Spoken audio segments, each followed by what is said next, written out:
Okay, let's dive right into this explainer and unpack the real, actual anatomical reasons why the lower face begins to sag. If you've been searching for answers on how to naturally restore your jawline, you are in the exact right place. We're going to look closely at the underlying mechanics of facial aging today, and we are moving far, far beyond that typical surface level advice you always hear. Look, we've all been there, right? You walk into a bathroom and that harsh overhead lighting casts this heavy, terrible shadow under your jaw. Or maybe you accidentally open your front-facing camera, catch a notoriously bad angle, and you literally think to yourself, what the heck just happened to my neck? It's a completely relatable moment.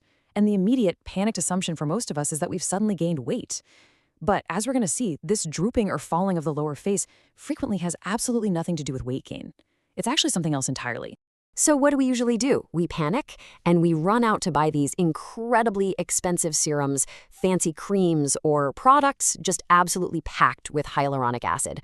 But listen, those only increase hydration on a very superficial layer. It's a band-aid, it's a surface fix. Your face isn't just a sheet of skin draped over some muscle.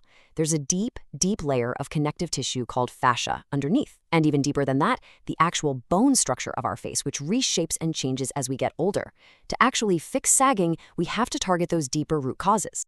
Now, to understand why that deeper structural foundation breaks down in the first place, we have to talk about cortisol. Cortisol is your primary stress hormone, and let me tell you, it is an absolute enemy to your face.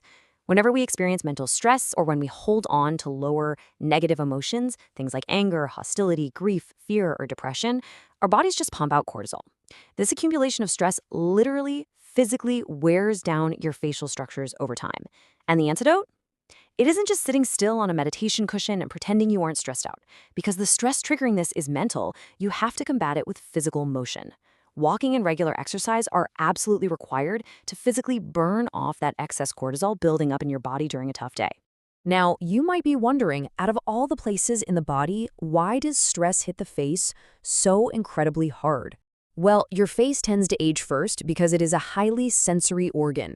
It is densely packed with hormone receptors.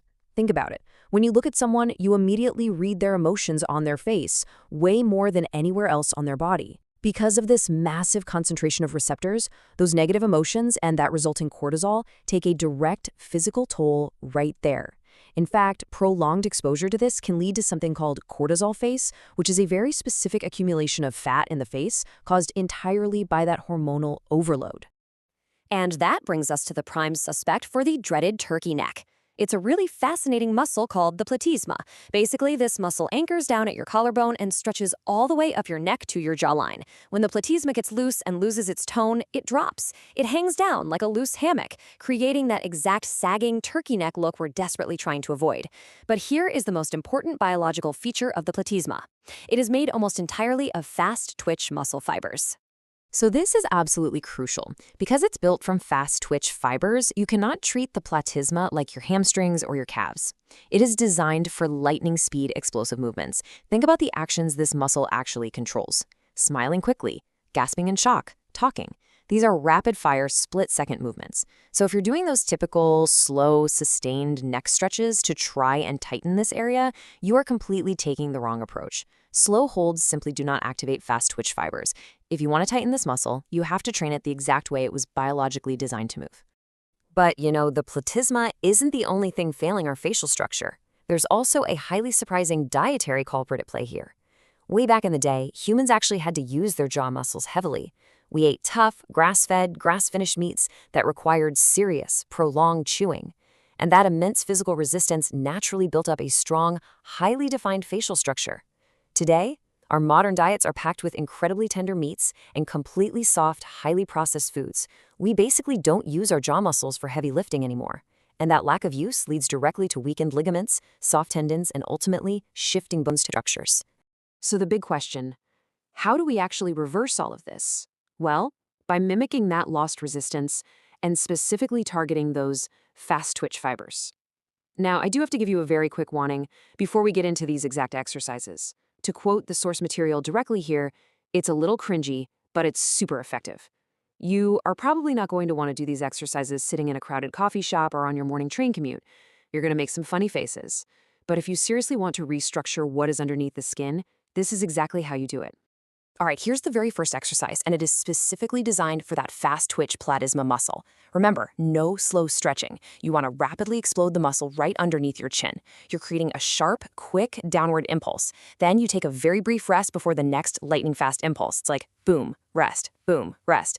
When you do this correctly, your muscles are going to get incredibly tired, and you're actually going to get quite sore. But that soreness, that's a great sign. It means you are finally engaging the exact fibers that tighten the entire structure underneath the jawline.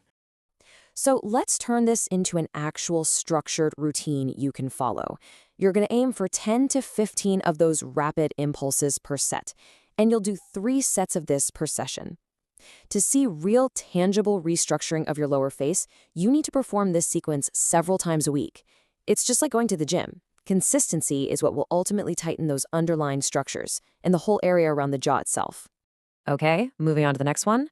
Let's simulate that heavy resistance our diets used to give us. For this exercise, you're going to take your hand and hold your chin firmly. Then open your mouth downward, pushing hard against the resistance of your own hand. What you're doing here is reversing the normal flow of muscle contraction. By forcing your jaw to open against that physical resistance, you are firing up and strengthening the connective tissue, the fascia, and the ligaments that literally hold your facial bone structure together. Now, pacing is absolutely vital here. 30 seconds. That is your magic number. That's the exact amount of time you need to rest between your sets. So aim for 10 repetitions, pushing against your hand, and then take a mandatory 30-second break before you start the next set. You're going to do a total of 3 sets. Why 30 seconds? That brief rest period allows the ligaments and tendons to reset, ensuring you get the maximum structural benefit from every single push. All right, our third and final exercise targets the jaw from a completely different angle. For this one, you just jut your lower jaw forward, pushing it out like an underbite as far as it can comfortably go. You want to really focus on feeling that pull, activating the muscles right along the bottom of the jaw. While the previous exercise was all about opening against resistance, this movement engages entirely different muscle groups. These are the ones responsible for pulling the bottom jaw forward, which adds complete 360-degree support to your entire lower face. And your game plan here matches exactly what we just learned. 10 repetitions of jutting that jaw forward, followed by that crucial 30-second rest period, for a total of 3 sets. By combining those explosive platysma impulses we did first with these 2 distinct jaw resistance movements, you are systematically rebuilding the muscular and connective foundation that keeps your skin taut and lifted. Which brings us to our final and probably most important question. We've looked at the science, we've debunked those expensive surface creams, and we've walked through the exact anatomical movements required to actually fix the root cause of a sagging neck. But, very rarely does anyone actually take the time to work out their facial muscles the same way they work out the rest of their body. So here is my challenge to you. Will you commit just 1 to 2 weeks to doing these free exercises and restructuring your face from the inside out? Honestly, give it a try. Be consistent with those fast twitch impulses and the jaw resistance sets and see the tangible structural changes for yourself.